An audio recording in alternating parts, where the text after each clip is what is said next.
So far only some 3,000 people live in the pristine rows of beige tower blocks in the new city of Rawabi. With wide boulevards, fashionable shopping, and a Roman-style amphitheatre, the newly built Palestinian city of Rawabi is the culmination of a decades-long dream for developer Bashar al-Masri. The Palestinian-American businessman has struggled to overcome Israeli hurdles, critics in his own community and political instability to turn the $1.4 billion project in the occupied West Bank into reality, but now he hopes it can become a beacon in the quest for statehood. So far only some 3,000 people live in the pristine rows of beige tower blocks that have gone up since work began from scratch in the barren hills just north of Ramallah almost a decade ago on the first ever planned city to be built by Palestinians in the territory. Construction is still rumbling on and some streets can feel eerily quiet, but eventually it is hoped 40,000 people will one day call the city home. Rawabi, especially in the past 4 or 5 months, has become a destination for all Palestinians, sharply dressed Masri, 56, insisted, as he sat at a cafe in the city's new shopping mall. The developer has turned a vacant hillside of shrubs and sand into a city of gleaming residential streets and cafes. Every month, at least 100,000 Palestinians visit and come out impressed. The symmetrical housing and careful planning of Rawabi, which means hills in Arabic, has led some to say it resembles more the Israeli settlements that most Palestinians cannot visit than other towns in the occupied territory.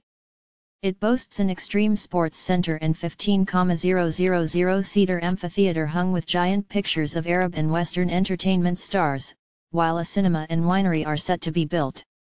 The city's design and high-end facilities have sparked criticism that it caters only for the elite and is out of place and out of reach in an impoverished region where unemployment is rampant.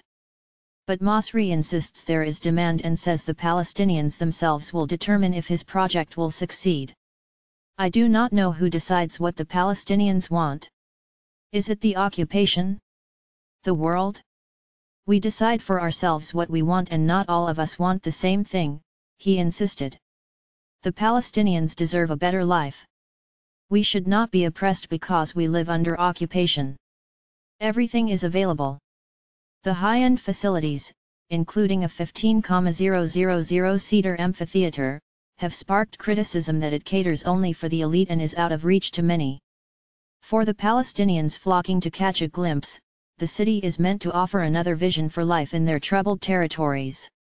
Said Abu Fqaida and his wife were only window shopping at the international brands like Max Mara, Juicy Couture, Armani Jeans, and Lacoste in the sleek Q Center Mall, built like the rest of the city with the help of state funds from Qatar.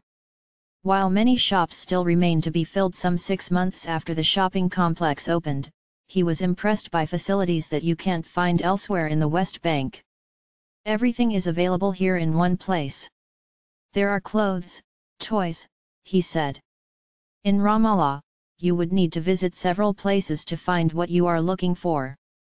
The first residents moved into Rawabi in 2015 and the price for flats now runs from $70,000 to $180,000.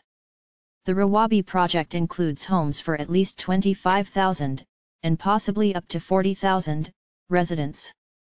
Those fortunate enough to have managed to buy a place, often well-heeled Palestinians who worked in the Gulf states or even Arab Israelis, say they now feel at home. Fatima Nazal admitted the development felt kind of empty when she moved in with her husband Iyad and 3 daughters after returning from Saudi Arabia, but the family now says the standard of living matches what they experienced abroad. We found the same things we were used to here in relation to infrastructure, comfort, and a way of life we are used to, Iyad said. Now, with the opening of the Q Center, there are people coming here and there are activities, Fatima added. Giant step. For Palestinians, the city is meant to offer another vision for life in their troubled territories. Turning a vacant hillside of shrubs and sand into gleaming residential streets and cafes has been a long and bumpy road, especially in an area so fraught with political tensions.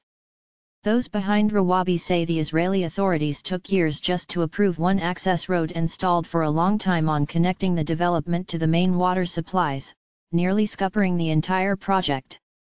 Despite those obstacles, Masri has also faced criticism from those on the other side of the divide who argue he is in fact too close to Israel.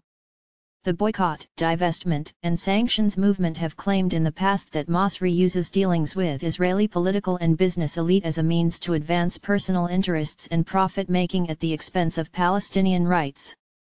But the developer, who has not directly responded to the complaints, dismissed critics who he said target anything that is constructive, and is adamant that the project has popular support.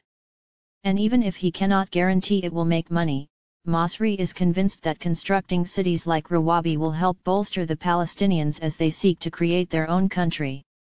Time will prove to these people that this is a giant step towards building our state, he said.